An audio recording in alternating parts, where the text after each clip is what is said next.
Chile, buckle up, because what I'm about to tell you is not just some random headline you scroll past on your lunch break. This is the kind of story that makes your stomach drop, your jaw hit the floor, and your whole entire timeline light up at 3 in the morning. And baby, if you thought you had heard the darkest story of the year, honey, David Anthony Burke, the man the internet knows as the artist David, just rewrote that whole book. And I promise you, by the end of this, you are going to be sitting in complete silence, wondering how in the world nobody saw this coming. Now, first of all, let me set the stage, because the details on this one are heartbreaking, they are gruesome, and they're the kind of thing that keeps investigators up at night. According to the case that has been filed, David Anthony Burke was 18 years old.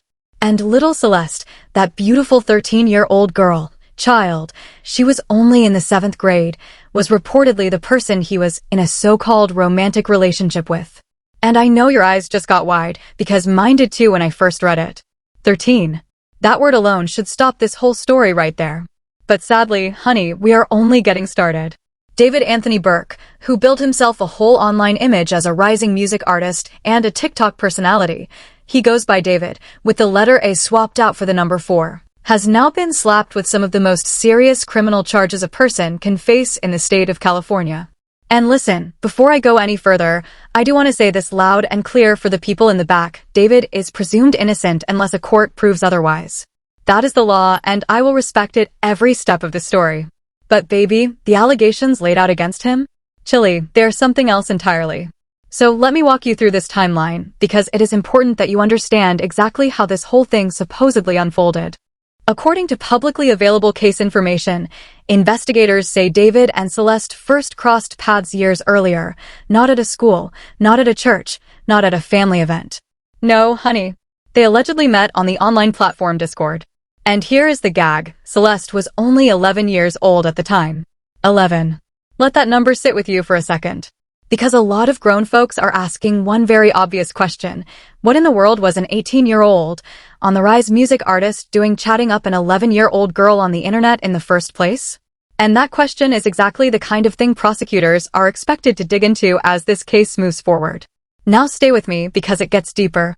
In February of 2024, Celeste was reported missing by her own family in the Lake Elsinore area, right there south of Los Angeles. And immediately, investigators say they used phone data, because Chile, in 2026, your phone is basically a witness on your hip, and that data led them straight to David's upscale mansion up in the Hollywood Hills. Now when the police pull up to your Hollywood Hills home asking questions about a missing 13-year-old, most people would panic. But according to reports, David allegedly just told them, cool as a cucumber, that he had no idea how old the girl was and no clue where she might be. Baby, red flag number 1, and honey, we have got about 40 more coming. 2 days after that first missing person report, Celeste came home. And you would think, okay, maybe that is the end of it, right? Wrong. Because according to investigators, that is when things got sneakier. Court filings allege that David then paid one of Celeste's own classmates a full $1,000, a whole thousand, just to hand-deliver a cell phone to her so the two of them could keep talking behind her family's back. And listen, that is the kind of detail that hits different, because it shows a level of calculation that a lot of people did not expect. This was not, in the eyes of prosecutors, some accidental slip-up. This was, they argue, a deliberate move to stay connected to a child whose family was actively trying to keep them apart. And from there, Chile, the story only spirals. According to court documents, once that little secret phone was in her hands, the communication kept going. And not just texting. We are talking full-on trips. Prosecutors say David and Celeste traveled together to Las Vegas, over to London, and even down to Texas, where David's family lives. Now let me pause right there, because this is one of those moments where you have to ask, how? How does a 13-year-old child end up on international flights with an 18-year-old man who is not her parent, not her guardian, not her legal anything? Who is checking passports? Who is asking questions? These are the kinds of dots investigators are now being forced to connect in reverse, and honey, that is exactly what makes this case so gut-wrenching for so many people watching from the outside. Now while all of this alleged mess was going on in the shadows, David publicly, out here in the world, was building himself a whole brand. He was dropping music, growing his TikTok following, and being marketed as the next big thing out of the underground scene. That double life is a huge part of what has made this story explode across social media the way it has. Because on one screen you have got polished music videos and label promotion. And on the other screen you have got what prosecutors describe as a hidden pattern of contact with a child. Two completely different worlds, one alleged person at the center of both. Then comes April of 2024, and this is where the whole timeline, according to prosecutors, takes a very dark turn. Public court filings claim that just days before David was set to drop his new studio album, the project he had been building his entire brand around, his text messages with Celeste started to get heated. Real heated. According to those filings, there was a serious disagreement over David seeing other women.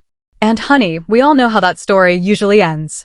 Celeste was reportedly upset, and the filings alleged she sent a message threatening to go public with the fact that she and David, a grown adult artist, had been in a relationship since she was a minor. Baby, that is a threat that, for someone on the edge of an album release, could realistically wipe out an entire career overnight. And according to investigators, that is when everything supposedly changed. Prosecutors allege that David then invited Celeste over to his Hollywood Hills home, the same house the police had already visited months earlier, supposedly for a conversation. And after she walked through that door? Chile, the public record says she was never seen alive again. Now let me pause for a second, because I know this is the part where a lot of you are going to be reading between the lines. I need to be clear, none of this has been proven in court yet. Prosecutors are laying out what they believe happened, and the defense will absolutely have their turn. But the allegations, as they are written on paper, are what has the entire true crime internet in a chokehold right now. And baby, this is where the Tesla comes in. Because if there is one thing I have learned in the last few years, it is that Teslas do not forget. Every door opening, every door closing, every mile driven, every camera clip, that whole car is basically a computer on wheels. According to investigators, after the alleged incident inside that Hollywood Hills home, Celeste's remains were placed into bags and then stored inside the front trunk of David's Tesla. And here is the part that makes people's stomachs flip. That Tesla, according to public reports, reportedly sat parked while David continued out here promoting his brand new album like nothing at all was wrong. Album parties, interviews, press runs. That is the exact contrast that has the whole internet spinning. Now once he came back to Los Angeles, authorities say David moved that Tesla just a short distance onto a public street, where it eventually got towed. And normally, when a car gets towed, that is the end of the story, right? Wrong again. Because Chile, at the storage facility, staff say they started noticing an unusual smell and other concerning signs coming from the vehicle. And that, my friends, is what finally prompted them to pick up the phone and call law enforcement. That single phone call is the moment, according to investigators, that this entire case blew wide open. And this is where the details get even more difficult to hear, so I want you to steady yourself. According to court filings, prosecutors have alleged that 2 of Celeste's fingers were removed from her body because those fingers reportedly carried a tattoo that could be directly linked back to David. And authorities have stated on the record that those fingers were never recovered. Not in the car. Not at the home. Not anywhere. Now again, David has pleaded not guilty, and every single one of these claims will have to be proven inside a courtroom. But baby, when the prosecution puts a detail like that in a court filing, you already know the trial is going to be one for the history books. Now let me get into what really pushed this case into another dimension, because Chile, the digital evidence in this case, is honestly hard to wrap your head around. According to reports out of the probable cause hearing, investigators recovered more than 40 terabytes of digital material from devices they say were connected to David. Baby, do you understand how much 40 terabytes is? That is roughly 10,000 hours of high-definition video. That is the equivalent of 416 straight days of non-stop footage. 416 days. Nearly a year and a half of screen time. And honey, that is just from one person's alleged devices. Prosecutors have further alleged that some of that recovered material has now resulted in additional criminal charges related to unlawful explicit content. Those extra charges have not been proven either, but the sheer scale of what investigators say they are looking through is unlike anything true crime followers have seen in a very long time. And baby, wait until you hear about the online purchases, because this is the part where the whole internet gasped. Court filings allege that under a fake name, not his own, but a made-up identity, David allegedly ordered a shovel, a body bag, heavy-duty bags, 2 chainsaws, an inflatable pool, and a bird cage. A bird cage, Chile. And I know your face just did the same thing my face did the first time I read that list. Prosecutors argue that this is not the shopping list of a random hobbyist. They argue this is evidence of advanced planning. The defense, of course, will get their chance to explain those purchases in their own way. But when a jury eventually sees that list side by side with the rest of the timeline, honey, that is a moment nobody in that courtroom is going to forget. Now let me back up a little bit, because a lot of folks online keep asking the same question. How did this alleged relationship go on for so long without anybody stepping in? And listen, that is a fair question, because according to public records, Celeste's family had reportedly tried to keep the two of them apart. But investigators allege that the contact just kept slipping through the cracks. The secret phone, the classmate delivery, the trips out of state, the trips out of the country. Every one of those, prosecutors argue, was another chance for somebody, somewhere, to step in and stop it. And every one of those chances, they say, was missed. And the alleged motive? Chile. Prosecutors say it goes way beyond just a bad breakup. Their argument, according to court filings, is that David wanted to prevent private details of the alleged relationship from becoming public. He wanted to protect his growing music brand. He wanted to protect his upcoming album. He wanted to protect the money, the streams, the deals, the future. And they argue that Celeste's alleged threat to go public was, in their view, the pressure point that set everything in motion. Now again, that is the prosecution's theory, and the defense is going to fight it every step of the way. But it is a theory that hits especially hard for anyone who has watched young artists lose everything overnight over one single scandal. And here is where prosecutors are expected to lean the hardest. They are not arguing that any of this was impulsive. They are arguing that it was planned. According to their filings, David invited Celeste over under the expectation of having a simple conversation. But investigators say the surrounding evidence, the online purchases under a fake name, the digital records, the transportation arrangements, all point, in their view, to something that was prepared in advance. That framing is a huge deal, Chile, because in California, planning is the difference between one kind of sentence and a much, much heavier one. Now let me tell you what happened after the alleged incident, because this is where the story becomes almost surreal. According to prosecutors, David did not go into hiding. He did not lay low. Baby, he went on tour. He promoted his album. He posted on social media. He gave interviews. He lived his life. Meanwhile, according to investigators, that Tesla, the one with Celeste's remains allegedly inside the trunk, was just sitting there, unmoved, for an extended period of time. And it was not until he returned to Los Angeles that authorities say he shifted that vehicle onto a public street, where it was later towed. That single decision, prosecutors argue, is what ultimately unraveled the entire plan. And Chile, the storage facility staff deserve their flowers, because it was one of those workers noticing that something was very wrong that led to the discovery of Celeste's remains inside that front trunk. Without that phone call, honey, this story might have gone in a completely different direction. Investigators later stated that once the remains were found, forensic experts got to work identifying the cause and mapping the sequence of events. Public reports have described the cause as multiple sharp force injuries. And because of the time that had passed between April, when prosecutors say the incident occurred, and September, when the vehicle was finally examined, the forensic work involved was, in a word, brutal. Now let me talk about the digital side, because this is where prosecutors say their case really finds its spine. Investigators have made it clear that both direct evidence and circumstantial evidence carry the same legal weight, and their approach here is basically to build a puzzle. Every message, every location ping, every purchase record, every Tesla log, every door open, door close, drive event, and camera clip. Every one of those, prosecutors argue, is a puzzle piece. And when you put them all together, they say the picture becomes very hard to ignore.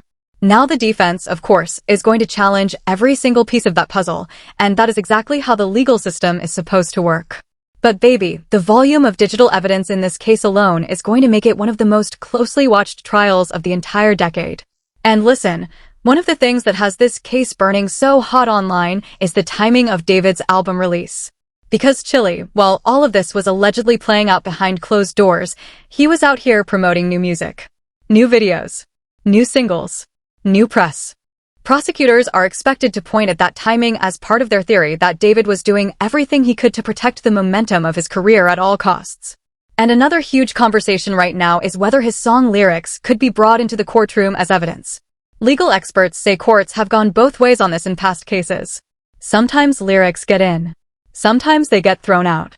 It comes down to whether a judge decides they are directly relevant or just creative expression. Baby, that ruling alone could shape the entire trial. And Chile, here's another wrinkle a lot of people online are still trying to make sense of. Investigators discovered Celeste's remains in September of 2025. But David was not arrested until April of 2026. That is a gap of several months, and I know that raises eyebrows. But experts say that in cases this complex, with this much digital data, this much forensic work, and this many moving parts, prosecutors typically wait until they believe they have a full, airtight picture before filing charges.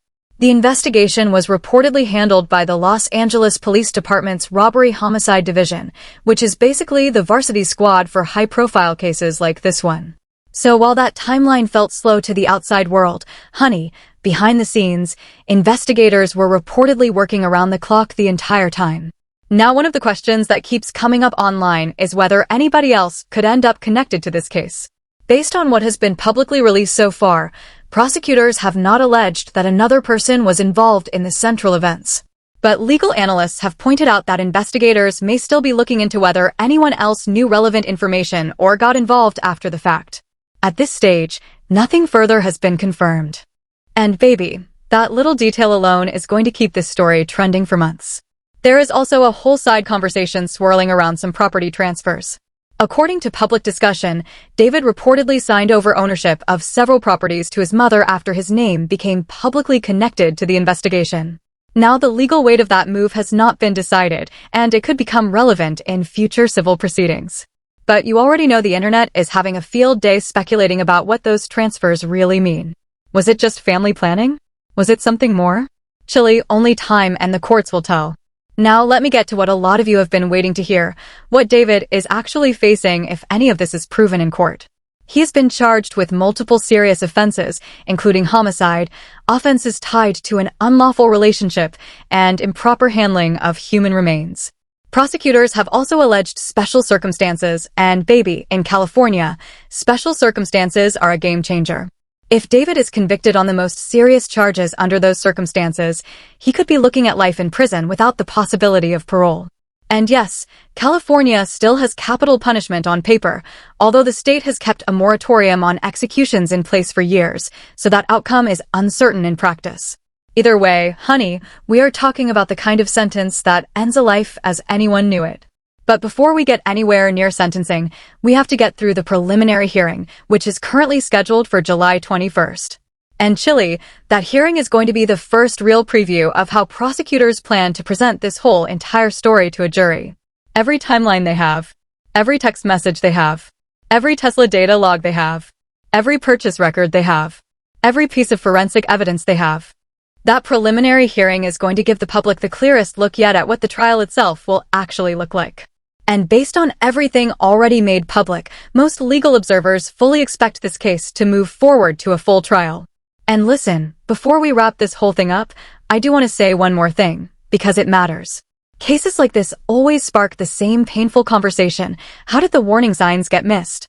How did an alleged pattern of contact between an 18-year-old adult and an 11-year-old, then 13-year-old, child slip past the family, past the platforms, past the friends, past everybody? Experts have said again and again that these situations often involve a slow, careful trust-building process. Compliments, attention, promises of a bigger future, access to a world a young person could not otherwise reach. When someone has status in music, in fashion, in acting, in anything visible, that kind of influence hits different. And that, Chile, is exactly why this case is being watched so closely, not just as a crime story, but as a warning story. So now, honey, the entire country is watching. The preliminary hearing on July 21st is the next big moment. After that, we are almost certainly headed toward a full-blown trial that is going to attract every camera, every podcast, every commentator, and every armchair juror on the internet. David Anthony Burke has pleaded not guilty. He is legally presumed innocent. And every single one of these allegations, no matter how heavy, still has to be proven inside a courtroom. But baby, the story that has already come out, the Discord, the Hollywood Hills, the trips, the burner phone, the album release, the fake name purchases, the 40 terabytes, the Tesla, the storage yard, the phone call that changed everything. That story is not going to leave the timeline anytime soon. So tell me, Chile, down in the comments, do you think this case is going to end in a full conviction?